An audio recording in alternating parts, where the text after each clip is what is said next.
Hello and welcome. Right now I'm playing a game called Nevermind. I've just loaded up the game, and from what I know it seems to be like a more adult version of the PS2 game Psychonauts, where you enter inside people's minds, and from there what you do, you explore their psyche and you try to find out what is wrong with them, what is going against their own mind, whether it would be things such as past trauma or incredibly horrible incidents which may have occurred to them, and hopefully try to fix them. It reminds me of a game called E for One, where you do that exact same thing, where you enter inside a person's mind and you're trying to discover their past and try and see if you can help them in any way. E for One though is only a game about one subject, I believe. I've played it but I haven't gotten all that far into it, whereas I think this game actually deals with a multitude of patients that you try to help. At least I think you're trying to help them. I really don't know all that much about this game. The graphics are really nice though. I like the contrast of colours. You've got oranges, greens, blues. Very lovely. Oh, red. That means I'm not allowed. Damn it. Right, so I'm not sure as to much of what the gameplay will involve. I think it's more of an exploration style of story though, as opposed to something like Amnesia where it's chase central.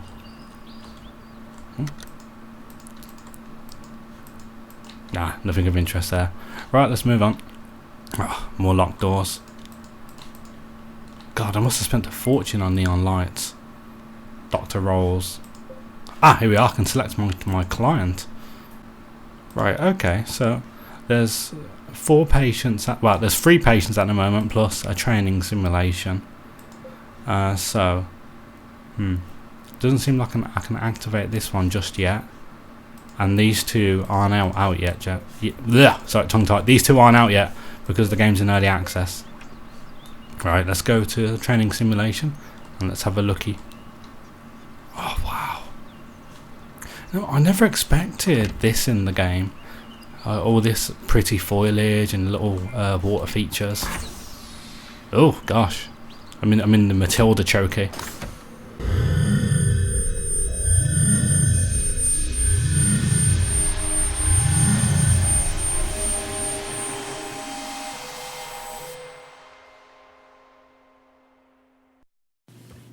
Things have become almost unbearable for me, and for my family. Nothing has helped. I guess that's why I'm here. So, if I just talk about my troubles, you'll be able to use it later to help with the procedure? Seems hard to believe, but you're the experts. I think many of my issues started when I was young. So why don't we start with my childhood days, yes?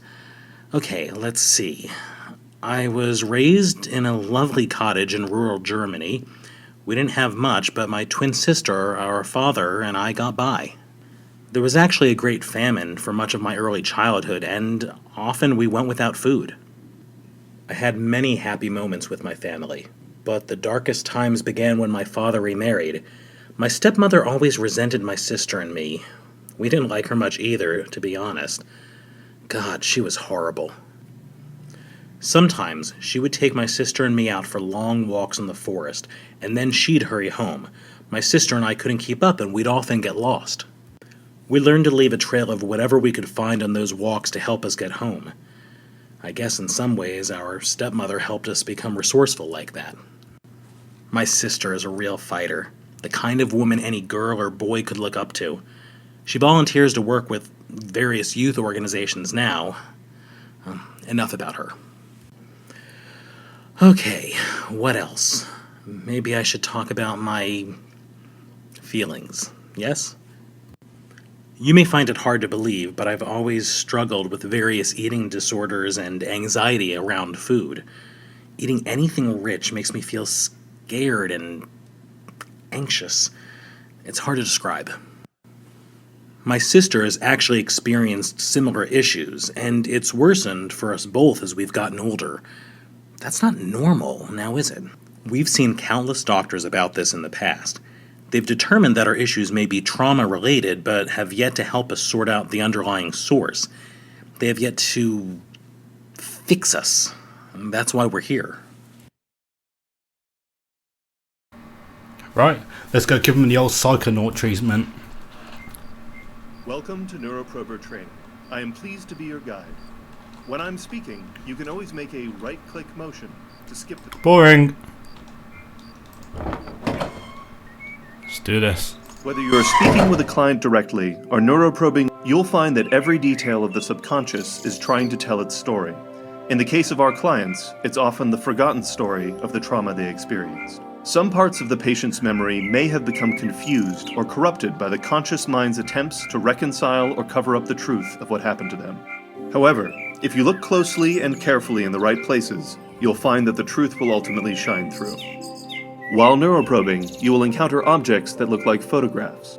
This is how your consciousness interprets the concrete memory moments it finds within the client. When you acknowledge a memory photo, it will surface more prominently in the client's psyche and, at that point, can be found in a safe area of the mind, often where you begin within the client's mind. When you have found all 10 photos, you must put 5 of the memories that actually represent the trauma in the proper order. Doing so will, at last, fully release the memory to the client's conscious mind. Often, he or she will experience a breakthrough at this moment. That breakthrough is what every neuroprober lives for, and is the key to the client finally being able to work towards true recovery. The most important thing you do as a neuroprober is find and acknowledge these photos. However, this is easier said than done. While some photos are freely available in the subconscious, others are buried deeply within and will need to be coaxed out. So, dear brats, go away. Love, your stepmom. Cheeky bitch. Right, so the only reason I go quiet there is because this is a very story-based game, so I don't want to speak over them. In games like Resident Evil 6, where I really couldn't give a fuck, I'll talk over them willy-nilly. Well, sometimes. Right, okay, yeah, 2 minutes into the game, I'm already lost. It's always my problem, exploration. As much as I like it, it is a real pickle for me to actually find things. Now, I need to get 5 photos in total, so I've got 2. Interacting with one part of the mind can sometimes open up new areas of the psyche. Some things, like these doors, can change their state in response to actions taken elsewhere. Oh, this game looks lovely. Not as good as Ori and the Blind Forest, but hey, what games do? My sister saved me from becoming dinner.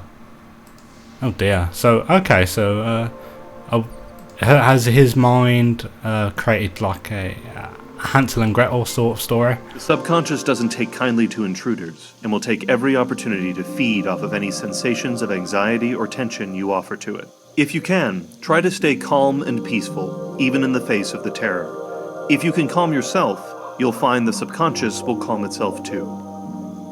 Oh, that reminds me. One of the big selling points of the game is if you have a heart monitor, you can connect it up to your computer and you can calibrate it with this game, and it will actually detect things like your heart rate or your breathing, for example. And the worse it gets, like the more scared you are, the scarier the game becomes.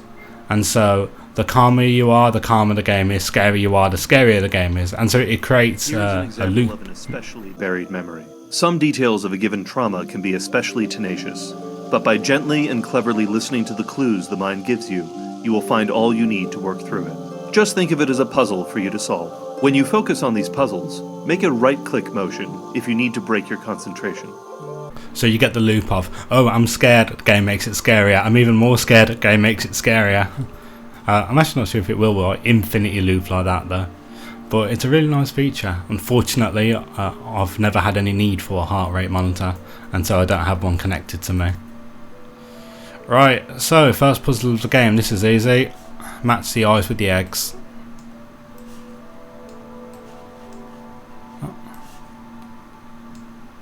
What do I... Oh, you put them in the mouth, that's why. Nom, nom, nom. There we go. The birds would never sing for us. Oh, crows would, if you were nice to them. Because crows can remember faces. Whether they can remember songs, I'm not sure. Oh, mushrooms. So. Oh. This forest has now suddenly gotten quite swampy. It's all mushrooms now. No more beautiful flowers and water features for me. Oh dear. The stepmother would often take them here into the forest, and she'd sod off, leaving them to fend for themselves. So I guess the forest became quite a source of fear for the two children. Oh God! Oh, fucking hell. Oh, fucking jump scares. To be fair, I quite like that scare though, because at least it wasn't a scream.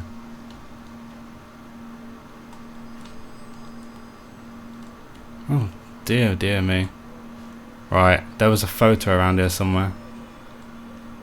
Ah, over there. I can't reach it yet though, because I can't jump over this 1 foot of shrubbery. My plans are ruined. Ah, that's the way back. So I need to go this way. Yes. Oh, yeah. Seen it before. A terrible fire burned our home down. I wonder if it was the stepmother. Maybe that was why the stepmother tried to make them dinner. Like maybe she burnt the house down. While neuroprobing, your consciousness is lost deep inside the subconscious mind of the client. While this is a journey that you must make alone, we at the Neurostalgia Institute take the safety of our neuroprobers very seriously. If you need to access any of your neuroprober tools or pull your consciousness free, press your finger where an escape key might be. This will bring up your neuroprober tools, and you can proceed as needed from there. Really? Let's have a look. Ah, oh yeah, leave session, quit game. Handbook. Oh, and you have a little in it. You have a little like some trivia about the game and what they do. Ah, not complete though. The folly of early access. Right, let's proceed. So these little black specks everywhere.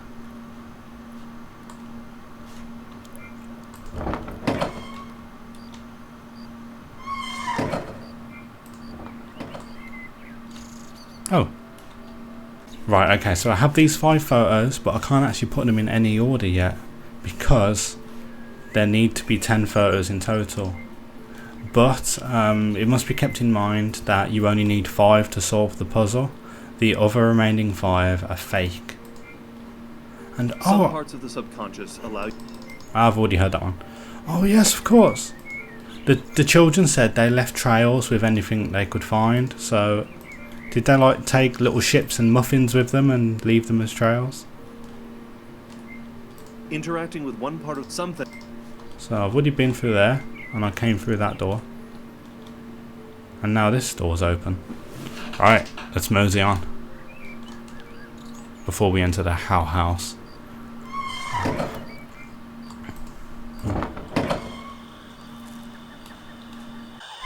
Do you remember how I mentioned that the client's subconsciousness can feed off of your fear? Some especially vulnerable areas can be very sensitive and dangerous.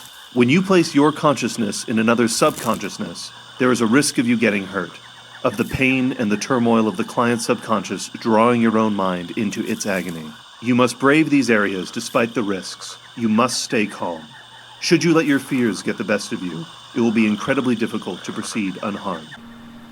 Oh dear. Can I actually... Is this like the Matrix where you die in the dream world, you die for real? You can even pick up and walk around with some objects. To do so, interact with it, and then start walking while holding on to it. Okay, let's make an offering. Wait. No. Yeah, come on. Come on, Brad.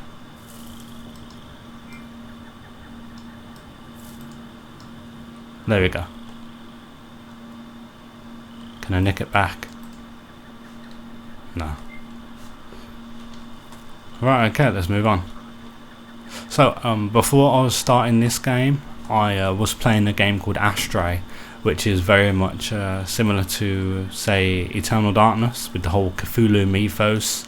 sort of thing, like exploring Forbidden Lore libraries, and it's all Necronomicon style of stuff. Unfortunately, that game keeps crashing for me. But I bought this game as well at the same time, because we're currently in the very, very last day of the Steam sale right now. That deer's missing a head. I wonder if we'll find it eventually. Rocking horse. I can hear something in the distance. Ah. Let's give a little offering to Mr. Rabbit. There we go. There's something in the distance. It's like, say, a harmonica out of tune, or a train, or maybe an animal.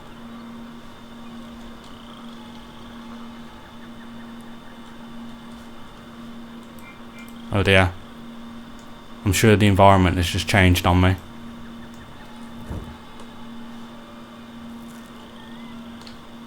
It is. That's why there was a little bit of lag just then. Oh, I love snow. It's my favourite game environment, snow. I was playing a game recently called RimWorld, and they've recently added the snow update. If you've never heard of RimWorld, it's Prison Architect's art style with, say, like a little town building game. Really, really good.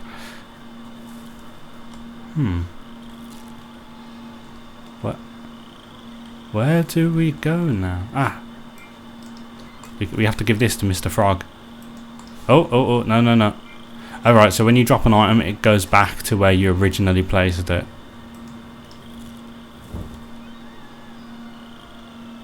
Is that... Oh, no more snow. I like the world changes, but it is a bit laggy when that happens. Oh, there's a Hansel and Gretel oven. Attached to the tree. Right.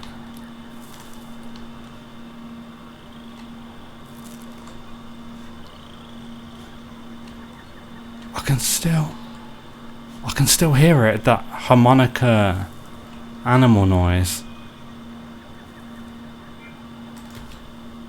The house is a trap. Children would be cooked and eaten there. Yep, okay, so the red herring is Hansel and Gretel. So this subconscious has associated his own past trauma with the fairy tale story of Hansel and Gretel.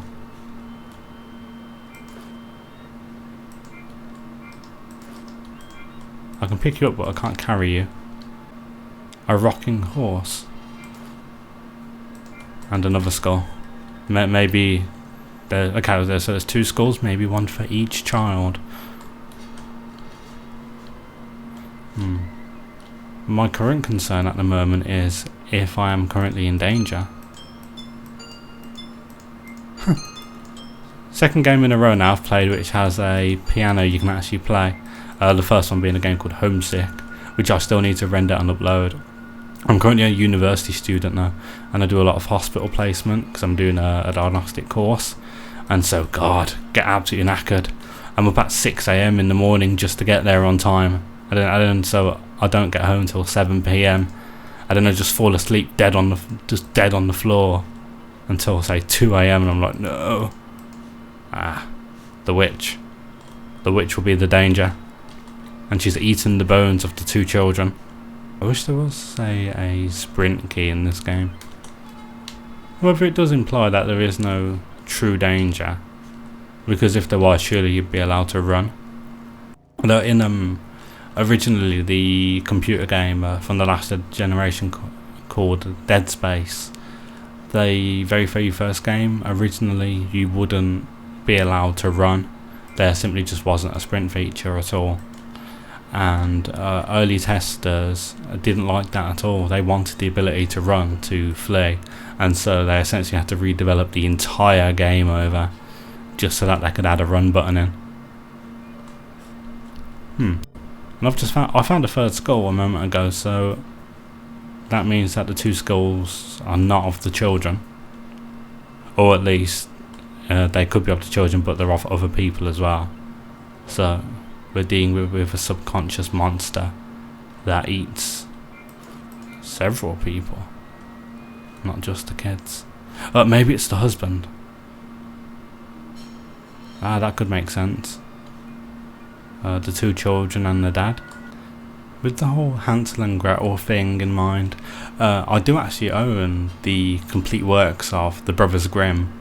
If you've never heard of them before, or if you've heard the name but don't know all that much, what it is, they were these two guys, I believe they were brothers, and what they did was they went round all the rural areas of places in Europe, and they were asking people in various remote villages to tell them all their stories, all their folklore stories, and they wanted to record all of these stories and keep them as like to the word of the storyteller as possible. And so that's why you hear a lot of these stories which sound incredibly similar but may have a slightly different name. Here we are, a bridge has formed.